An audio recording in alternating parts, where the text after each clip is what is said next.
This gentleman was a very smooth talker.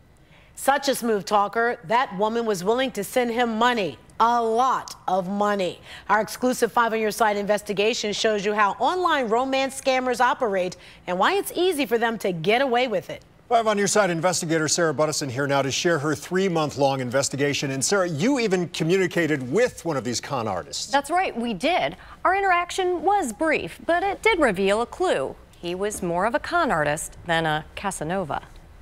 I blame myself. These women I condemn myself. Are so ashamed. Embarrassed. I feel embarrassed. Of what happened when they looked for love online. How could I have been so stupid when I knew better? They won't show their faces. I lose my trust in people. Or reveal their real names. The way they talk to you. Take Anne. It's what did it. After retiring, she signed up for OkCupid, a popular dating website. Good morning, honey. A person calling themselves Bradley Hall messaged her. Missing you. Soon, he told her he loved her. When you're all alone and you don't do much of anything. Even wanted to marry her. Just hearing that once in a while makes you feel better. But first, he needed $600. So you sent him the money? Yeah. And that's how it started. Bradley told Ann he needed cash to return early from Iraq, where he served in the Air Force. How much did you give him? About $40,000. He never showed up. It's just awful. We blurred photos he sent. They're probably not him. To think that I saved, I don't know how many years for that money, and it's gone. The dating scene has really moved to the internet. For years, Special Agent Vicki Anderson investigated fraud schemes for the FBI. So we've seen a big rise in these romance scams. Look, in just the last 3 years, close to 50,000 complaints. Scammers swindling more than $1 billion.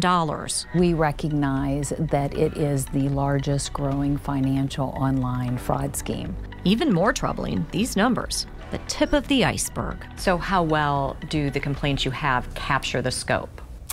It doesn't touch it, I don't think. Shame prevents many victims from reporting. Love. Victims like Lucy.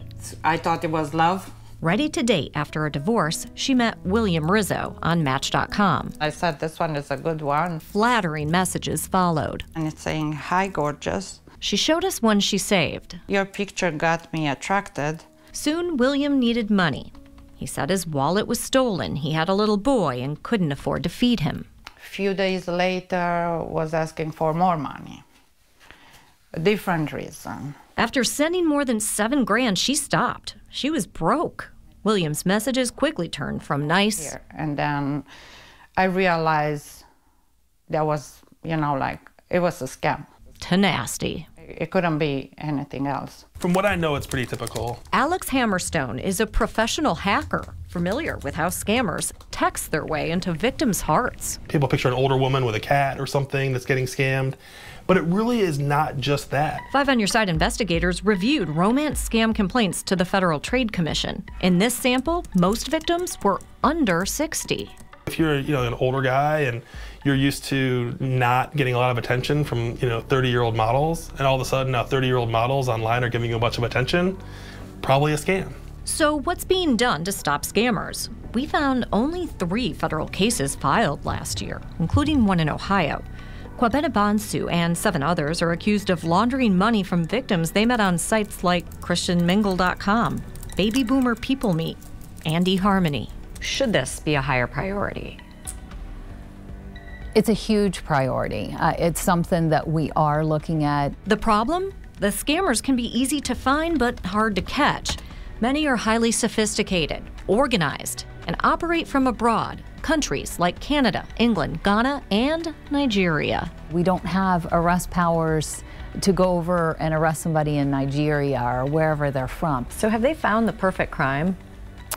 They found one that really seems to be working. Even when they've left clues behind. Remember Bradley? He still uses the same phone number. We know because Ann still texts with the man who swindled her out of 40 grand. No more disappointment, honey, I swear. The day before our interview, he sent this message. Just $5,000, honey. Begging for more money. Please bring me home. So we decided to reach out.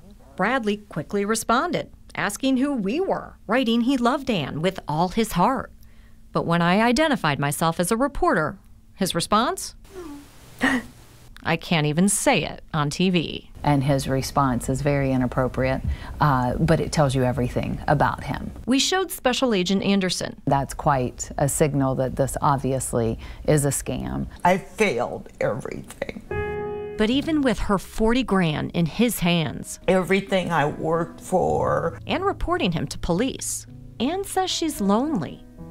So she still texts with the man who stole her heart and her money. I guess it's still the words that he says, even though I don't believe a word of them, is just good to hear.